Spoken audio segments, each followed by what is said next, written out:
My wife Willow lost both her mother and her lover on the same day. All because her mother and her personal trainer were caught fooling around in a car and burned to death in a fire. She sobbed until she could hardly breathe, saying I was the only family she had left. Yet I had long known that the so-called accidental blaze had originally been a surprise my wife prepared for me. Chapter 1. Terror in a Torrential Rain Night. As I crushed my 13th beer can, the red dot on the in-car GPS began blinking over the Golden Dragon Hotel in the New District. Willow's Chanel chain bag lay on the passenger seat. From its inner pocket poked a gilt-edged keycard, room 328, with the logo of Makoto Personal Training Studio beneath the number. Its edge still dusted with whey protein grains from his bulk-up powder. I'm taking Sophia to the IMAX showing of Oppenheimer tonight, don't wait up. 3 hours earlier, Willow had said that while painting on the Tiffany black tube lipstick I'd given her, the cherry scent mixed with the sandalwood at the tips of her hair, now that fragrance makes me want to gag. Even on the highest setting the wipers couldn't sweep away the downpour. Across and 1 floor up, the floor-to-ceiling window of room 328 glowed under a soft yellow wall lamp, its sheer curtain lifted about 30 degrees by the wind. Makoto, the curtain isn't drawn. Willow's voice drifted to my ears, mingled with the rain. I raised my Leica binoculars. Through the lens the bruise on her collarbone was sharp. This morning, when I'd asked about it, she'd replied, banged it on a yoga ball. Reality, right now she was banging into Makoto inside that hotel room. Rain suddenly spattered the binoculars. I rubbed the lens hard with my sleeve, molars grating audibly. Willow, Makoto murmured. Any progress on that divorce we talked about? Willow's laugh rolled together with the thunder. Once that idiot's personal accident policy gets past the waiting period, I won't be divorcing, I'll be a widow. I pressed the record button. Willow turned toward the window. Instinctively I shrank into the shadows. There's a reflection, she said, tugging a thin blanket across. Makoto chuckled. Who'd tail you on a night like this? Your dumb IT nerd of a husband must be at the office coding away.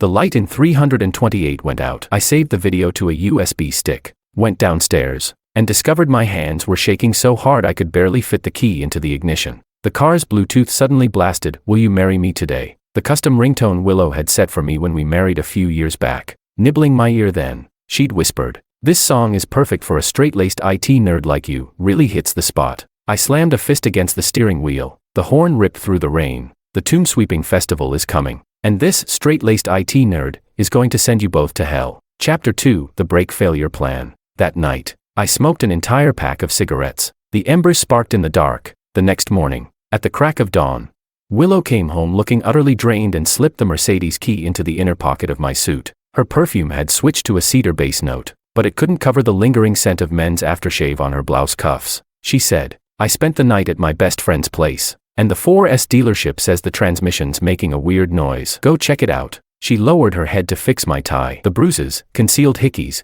beneath her collarbone were covered in foundation. Then she added, "Pick up my mink coat from the dry cleaner while you're at it." I nodded blankly. After all, pretending is part of the game. I slowly drove toward the Cross-Sea Bridge, and sure enough, the brakes locked up all of a sudden. The dashboard flashed an alert. Transmission oil temperature maxed out. The smell of burning mixed with blue smoke curling up from the chassis. Calmly, I pulled open the hidden compartment under the seat. The remote fuel shutoff device I had installed last week saved my life. 3 months ago, when I discovered what was going on between Willow and Makoto, I began tailing them. That's when I stumbled upon something unexpected. Makoto was also involved with my mother-in-law, and Willow had no clue. That night, in a camera blind spot, I saw my mother-in-law, Sandra, jab a syringe into the brake fluid line and ask, "Makoto, is this dose enough to send him flying into the sea, make him fish food?" Makoto replied sweetly, "Once he's dead, Willow gets 3 apartments in top school zones and tens of millions from the dead guy's fortune. And she's not even your real daughter by blood. If we get rid of her next, we'll be free to fly away together." Then Makoto and Sandra burst into laughter. Later, traffic police recovered the deformed brake pump, and forensics found an excessive amount of dimethyl silicone oil. That aerospace lubricant is only used in Makoto's gym. At this point, there's no denying it, they want me dead. There's only one outcome now, total war. Willow, when you find out Sandra's not your biological mother, when you realize she's been screwing Makoto too, what kind of face will you make? I can't wait to see it. Chapter 3. First Encounter and the Conspiracy. The first time I saw Willow was at 3 in the morning. Right after the company's server crashed. As the new accountant, she was crouched in front of the server room eating a sandwich. The cream at the corner of her lips reminded me of the big orange cat back in my hometown. That night, I spent 47 minutes fixing the system, just so she could go home earlier. Willow said, George, you're a tech genius. Under the coffee cup she handed me were 2 movie tickets. In the darkness of the theater, I took her hand. The first time I met Sandra was in late autumn of 2018. She held the Westlake Dragon Well tea I gave her and ran her fingertip over the price tag. Then she asked, "Is Mr. Wong a programmer, the kind that fixes computers?" After tossing the tea into the trash, the splashes hit my Zegna shoes, bought with 3 months of salary. Then she used her gold and jade cigarette holder to lift the yellow croaker my dad had brought and commented, "A fish vendor from the wet market wants to be my in-law." The blood seeping from the fish's gills stained her freshly manicured nails. It poured on our wedding day. Willow insisted on wearing a strapless dress. Beneath her collarbone were the tattooed initials of my name, which Sandra covered with a shawl. The MC asked me to kneel and serve the tea. As soon as I touched the Celadon cup's rim, Sandra pulled her hand back and said, "Do all the Wong men collect red envelopes on their knees?" The whole room erupted in laughter. I glanced toward my father's table, his chilblained hands rubbing together anxiously.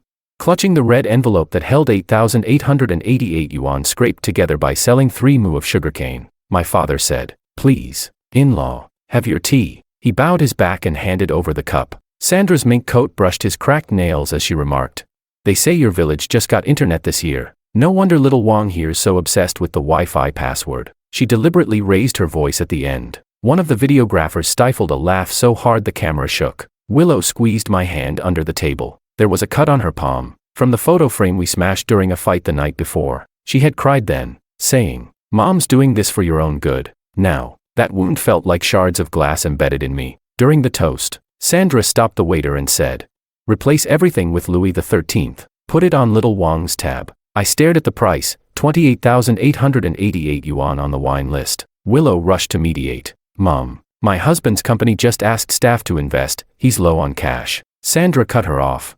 "So what if you're raising funds? You think his salary will ever reach the sky? Keep dreaming. Just like your dad's Doberman, looks fierce. But one tug on the leash and he flops right over." That night, I crouched in the alley behind the hotel and vomited until I saw stars. When Willow found me, my phone screen was lit with a message from her mother. "Willow, no wedding night for now. Uncle Moo's son is back from Cambridge today. Put on the red dress I gave you and go meet him." Willow hesitated for a long time, but she didn't leave. Chapter 4, Love Turns to Hate. The marital apartment was paid for entirely out of my own pocket. In the first few years after the wedding we were madly in love, and I worked hard so she could live ever better. But the moment she started hitting the gym, everything changed. Every day she commuted in Makoto's car. She said it was just her trainer giving her a lift. Yet only recently did I learn from the dashcam logs that they slammed on the brake 17 times along Riverside Road. Once, while repairing the computer, I found a video she'd hidden on the D drive. In full HD 1080p, Makoto's monster bicep was squeezing the bruises on her waist. What truly sparked my murderous intent, though, was the accident insurance file. Willow had secretly switched the beneficiary on my accidental death policy, from spouse to my mother-in-law, Sandra, and slipped the notarized document into the blockchain code I was writing through the night. Now they're getting ready to kill me and grab my estate. It's true that in the past few years my career has taken off. The programs I wrote are all cash flow positive. And, with my founder shares, I'm worth tens of millions. I have money now, but my beloved is gone. Chapter 5, The Death Plot. The next day, thanks to the Trojan on her phone, I learned their next move. Makoto said softly, "Last time the brake failure was dumb luck for him." Willow's jade bangle tapped the marble counter. After a long hesitation she said, "Honestly, if I just file for divorce he'd still have to give me half the assets." Makoto chuckled. "Why settle for half when we can take it all? How about the electrified pool plan this time?"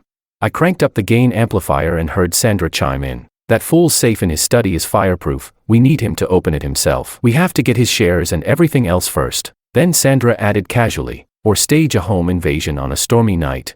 Makoto laughed. "We could feed him pufferfish liver." "Didn't you get some radioactive contaminants too? Fake a cancer caused by nuclear pollution?" Sandra giggled. "The more we talk, the wilder it sounds. Let's just mess with the car again. He already crashed once. I'll talk him into buying a brand new Benz. And we'll pull the old switcheroo. He won't even know what killed him."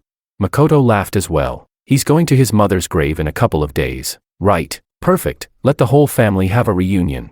Willow seemed to waver. "Maybe we should just drop it." But Sandra and Makoto mocked her until she fell silent. I saved every bit of audio and synced it to the cloud. Beside me the printer spat out 3 blank autopsy forms, matching the deaths they'd plotted for me. Cardiac arrest by electrocution, respiratory paralysis from tetrodotoxin, and a body charred to ash in an arson fire. On the basement workbench, sticks of white phosphorus incense were taking shape in the 3D printer, the fascia gun was charging, and a puffer fish was puffed up adorably. All of these will become the nails sealing their own coffins. A patrol car's lights flashed outside the window as I swallowed my fourth mint. The chill slid down my throat like a tang sword about to leave its sheath. They have angered a programmer. Straight to hell, all of them. Chapter 6, Fatal Counter-Strike. Those 3 tailored deaths are my own design. But since they still mean to kill me, I have to be fully prepared. While they were at home plotting, I walked straight into the gym where Makoto works. There are no cameras in the locker room. On the inside of the third locker he uses, sweat salts still lingered. With a pre-made fingerprint film I easily copied the keypad code.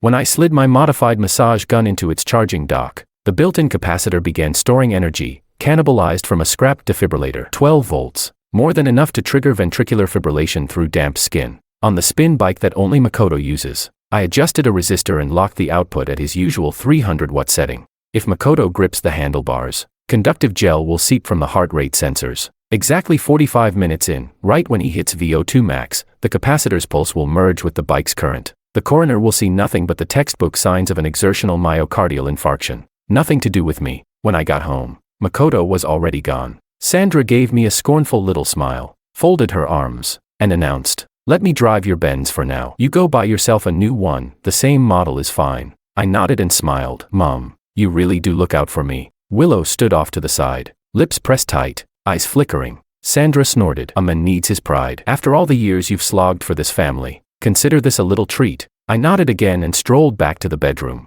Mother and daughter whispered in the living room. I noticed Willow's YSL Slim No. 21 lipstick was almost finished. With a syringe I drew 0.3 milliliters of liquid pufferfish toxin and blended it into a fresh tube of the same shade. A single gram of that purified poison can kill 300 people. In microdoses it merely causes a slow paralysis of the respiratory muscles. Once she applies it and habitually licks her lips, the toxin will seep through capillaries into the bloodstream. Mild dyspnea will send her to the ER. The doctor, seeing her asthma history, will prescribe an inhaler, unaware that salbutamol speeds the toxin's binding to neuromuscular junctions. Also none of my concern. Next I went to the villa's ancestral hall. Before my father-in-law's spirit tablet I sprinkled white phosphorus powder into the incense burner. Kneeling on a floor cushion, I used my phone to raise the underfloor heating to 28 degrees Celsius. At that temperature the phosphorus dust will self-ignite after 72 hours. And the ethanol gel carpet flashes at precisely 65 degrees Celsius. I can already picture it. As Makoto collapses, the gym's backup power kicks in. Staff pry open his eyes, flashlight probing for a pupillary reflex, shouting, "Call an ambulance." I can also see Willow in the emergency ward, clutching a nebulizer, spiderweb rashes blooming on her neck, mistaken for allergic purpura. I would gently pat her back and offer her water, wiping the spittle from her sleeve with my fingertips. I could even picture it. When the white phosphorus dust ignites the curtains, and sparks scatter, the whole house will turn into a crematorium. Sandra will be dancing a graceful waltz in the villa. Makoto's report will read, sudden cardiac death, no electrical burns detected. Willow's, severe asthma with respiratory failure, toxin metabolites chalked up to seafood allergy. Sandra will display classic fire damage, body contorted by heat shrinkage, all of it unconnected to me. The lone flaw, people closely tied to me suffering accidents in the same window of time. But I can't worry about that now. They want me dead, and I can't wait much longer. Chapter 7, Nighttime Recon at the Workshop. During the day I went back to the company, liquidated all my shares, and wired tens of millions in cash into my father's account. Then I sat still and waited for the game to begin. But by nightfall the situation had shifted. Makoto never showed up at the gym. Willow never used that lipstick. My mother-in-law was gone from the house. Guided by the GPS ping from Sandra's phone, I slipped into a second-hand automod shop after midnight. Through a ventilation duct I watched Makoto inject dimethyl silicone oil into a brake fluid reservoir. Sandra's mink coat lay spread across the hydraulic lift. Makoto said, "Baby, this time there can't be any slip-ups. As soon as he brings home the new car, I'll make him drive this old one." Sandra answered, "Relax, the mountain road on Ancestors' Day is perfect." Makoto let out a chilly laugh. "No way it fails, just like when we killed your husband 3 years ago." Then he went on, "Willow is your husband's child, not yours. So there's no need to leave her any money. When it's over, we'll run off together." I narrowed my eyes. The police file on my father-in-law's crash had blamed overheated brakes. Now they were recreating that very death equation. "Willow, you're such a complete fool." Chapter 8, The Bait and Switch. Early the next morning I picked up an identical Mercedes and parked it outside the house. Sandra's eyes glittered. Pressing her lips together, she said, George, this new car is gorgeous, let me drive it. You're visiting the graves today, so take the old one, she added with a smile. Willow and I are going to her father's grave too. We'll take the brand new Benz. I stared at the modified Mercedes and nodded lightly. Willow shot me a wary look and asked, "You're sure you still want to drive that car?" Sandra frowned and shoved Willow back into the house. I drove the tampered Mercedes out of the villa. What they didn't know was that I had swapped the cars during the night. The one I'm driving is actually the new vehicle. I only scratched the paint. The car still at the villa is the real new Benz, but I've resprayed it. A perfect bait and switch. Let them reap what they've sown. Cautiously steering toward the cemetery, I heard a strange noise over the phone's live feed. To my surprise, Willow hadn't gone with Sandra to the grave. Makoto had gone instead. Chapter 9, Car Crash. In the ancestral day morning fog, Sandra's red Mercedes spiraled up Luoyang Mountain Road. On the passenger side, Makoto sat with his eyes closed. "Slow down," he murmured. "We've got time. Once that crash kills him, everything he owns is ours." "I want it to be thrilling," Sandra replied, flooring the gas. The dashboard oil temperature needle hit its red line. At the hairpin by the mid-slope overlook, Makoto suddenly sniffed the air. Dimethyl silicone oil was boiling inside the brake lines, and the steering wheel began to shudder violently. The screech of metal on metal exploded. Sandra's eyes flew wide. The moment the Mercedes punched through the guardrail, the overheated silicone ignited, flames roared into the sky. By the time firefighters arrived, 2 charred corpses were still locked in an embrace. When Willow and I got to the scene, she stood there stupefied, whispering, "Impossible, impossible." The traffic police captain said, "Accident." He stubbed out his cigarette. "Third luxury car fire this month," he grumbled. "People play too hard, unbelievable." Sandra's jade bangle lay unscathed amid the wreckage. The inner YTC engraving was glazed blood red by the flames. Willow kept muttering, "Impossible, how could they be together?"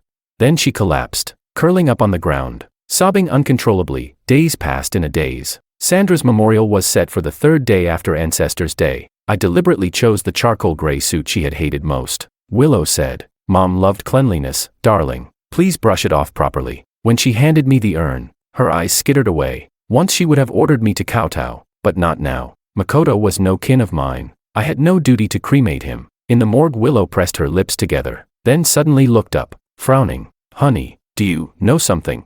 I shrugged. "Know what?" "That a personal trainer was having an affair with your mother." "Come on." Willow's mouth twitched. Her stare brimmed with fear. "It was you," she screamed, grabbing a veteran detective's uniform sleeve and shouting at me. Under the precinct's fluorescent tubes, her pupils shattered like the windows blown out at the cremation site. I stroked the burned scar in the web of my hand, the one she'd given me 3 years ago when she accidentally spilled the hangover soup. The dashcam audio looped in the interrogation room. Sandra and Makoto's filthy talk over the roaring engine. "MS, Lou," the detective said coolly, peeling her trembling hand away. "Autopsy shows the same class of stimulants in your mother's and Mr. Ito's blood." He pulled up a photo of the pill bottle, labeled with a Thai elephant logo. "Imported by Makoto." Willow froze. She recognized the blue bottle. Makoto had given it to her, too. Shaking her head, "No, impossible," she backed into an evidence rack, toppled it, then swung a glass ashtray at me. I dodged. Shards burst against the wall like wedding day confetti. "You devil. You killed my mother, blood for blood," she howled, face contorted, body trembling. The detective finally lost patience. "MS, Lou, calm yourself. Case closed." He slid his pen into his pocket. "Mr. Wong is free to go." On purpose he left the closure report on the table. The last page, in red ink, circled the fire investigation finding. Ethanol gel carpet's ignition temperature lowered by moisture. Static discharge cannot be ruled out. Passing Willow. I felt her clutch my pant leg. "If I'd been in that car," she whispered, "I'd be the one dead, right?"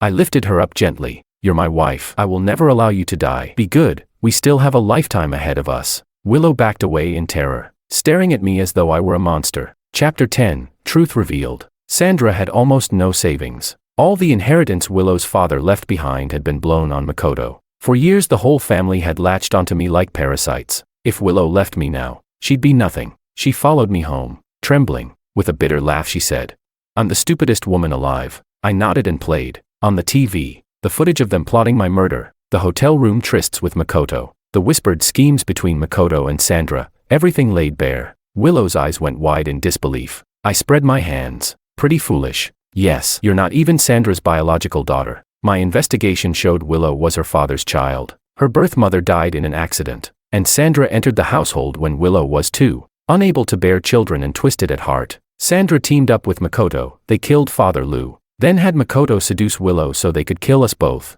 and walk off with everything. Willow sank to the floor, wailing. Clutching my leg, she sobbed.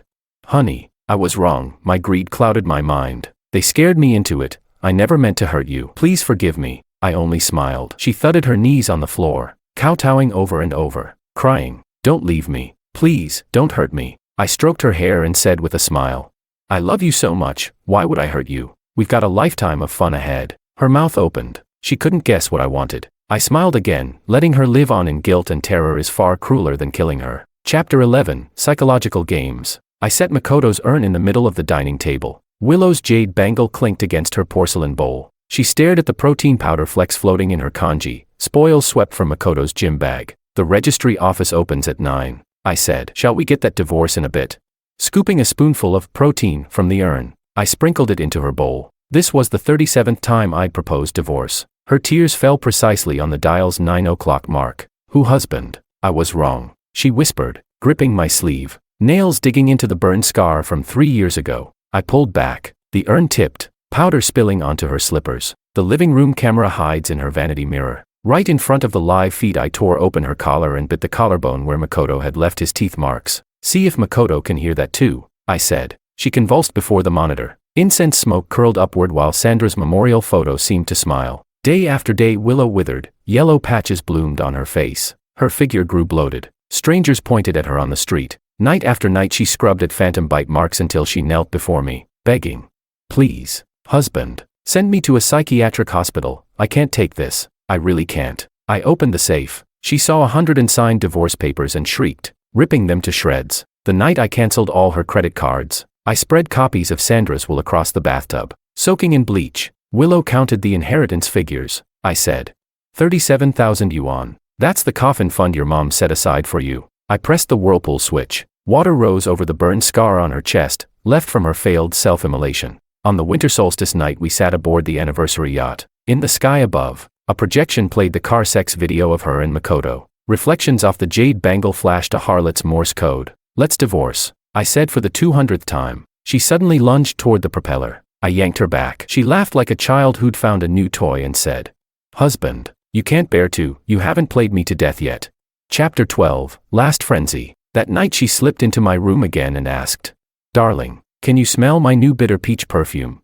Willow eased a nightgown strapped down to the crook of her elbow, the bruise on her knee nudging the laptop where I was coding. It was her 7th attempt to thaw the ice with her body, just like the first time we fooled around in the computer lab 5 years ago. I took off my blue light glasses. Lines of code flickered in her pupils. Did Makoto see you in that outfit too? I asked. The highlighter she'd so carefully dusted on her cheeks cracked with her frozen expression, like crazed porcelain glaze. Surveillance showed that same night she'd swallowed half a bottle of melatonin. Yet before the drug kicked in she dashed to the neighborhood trash bay, clawing through garbage for the wedding photos I'd thrown out. A guard's body cam caught the feral cat that scratched her face, the starting point of her physical ruin. City Hospital dermatology files list 27 visits in that span. Doctors called it stress-induced urticaria with neurodermatitis, but the pathology note read, patient persistently picks at facial skin, possible self-harm tendency. She turned to alcohol. Empty bottles in the bin still carried traces of minoxidil, hair tonic mixed with vodka and poured into her stomach. Doctors said it sped the mass death of her follicles.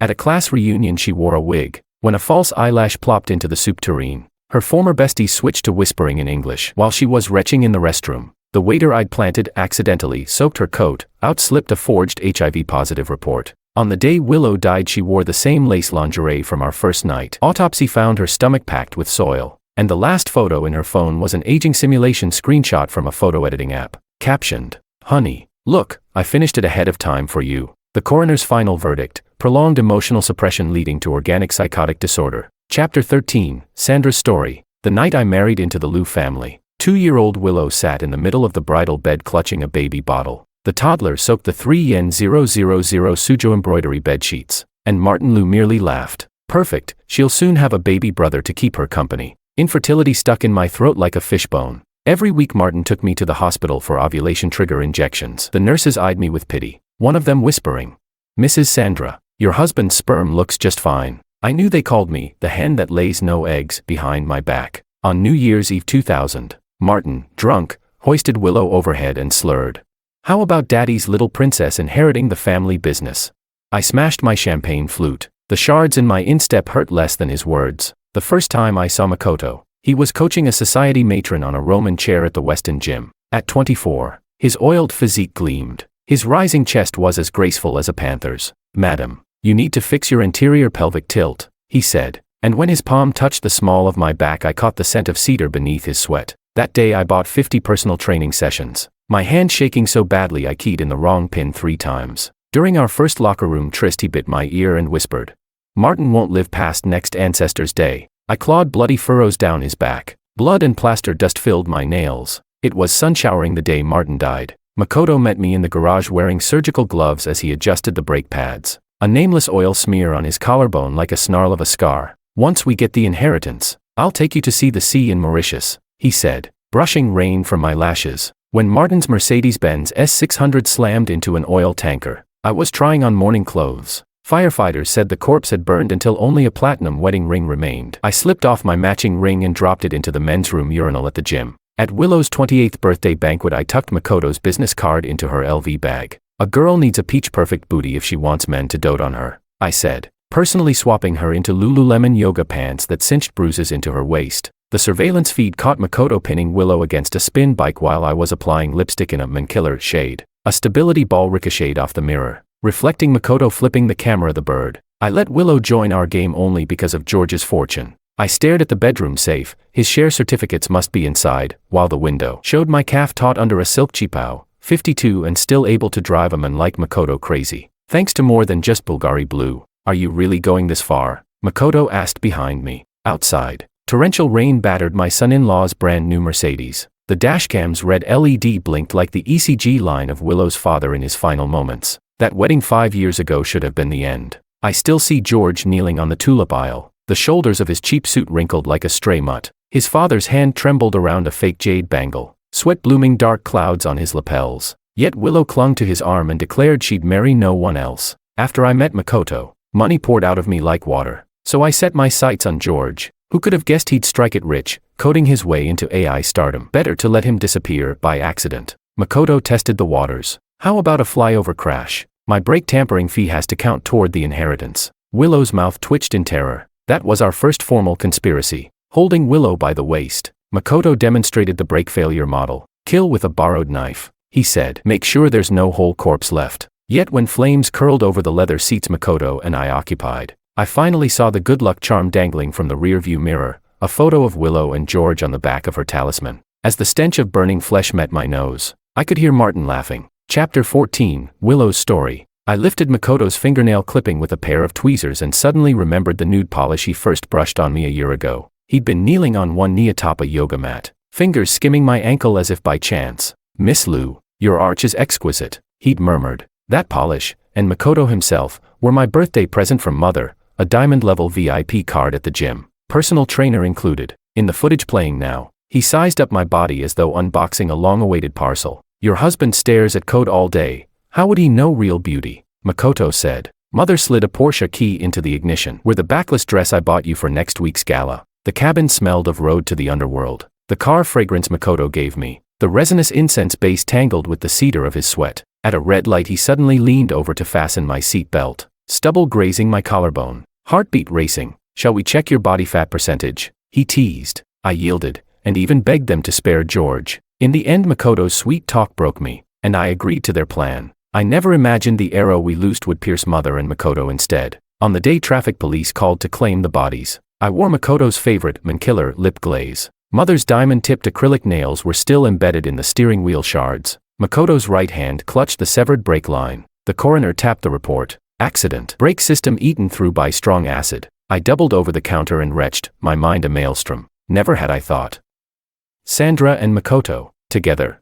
George laid divorce papers on the dining table beside a restored dashcam video. On screen Sandra straightened Makoto's tie. "Once George is dead, we'll make Willow disappear too," she said. "She's not my child anyway." "Then we'll take everything." I froze, learned I wasn't Sandra's daughter at all, and from George's account I learned my own father had been murdered by Sandra and Makoto. While I scrubbed the floor tiles for the third time George repotted succulents on the balcony, humming under noise-canceling headphones, the soil under his nails fresher than the bruises on my knees. It was our 187th day of Cold War. He'd bought the little Horthia cookery last month, saying, "Give it a bit of sun and it shines," unlike people, who are never satisfied. "The duck soup's ready," I said, placing the clay pot on the table so the scar on my wrist showed. I'd carved it on his birthday last week. The blood dripped onto the cake like strawberry jam. Yet he'd never touched my tiramisu. Removing his headphones, he frowned. Some disinfectant splashed in the kitchen. His chopsticks poked the donkey in the broth, calming herbs I'd bought with his insurance card. Since he'd caught me slipping melatonin into his sports drink, he'd never eaten my cooking again.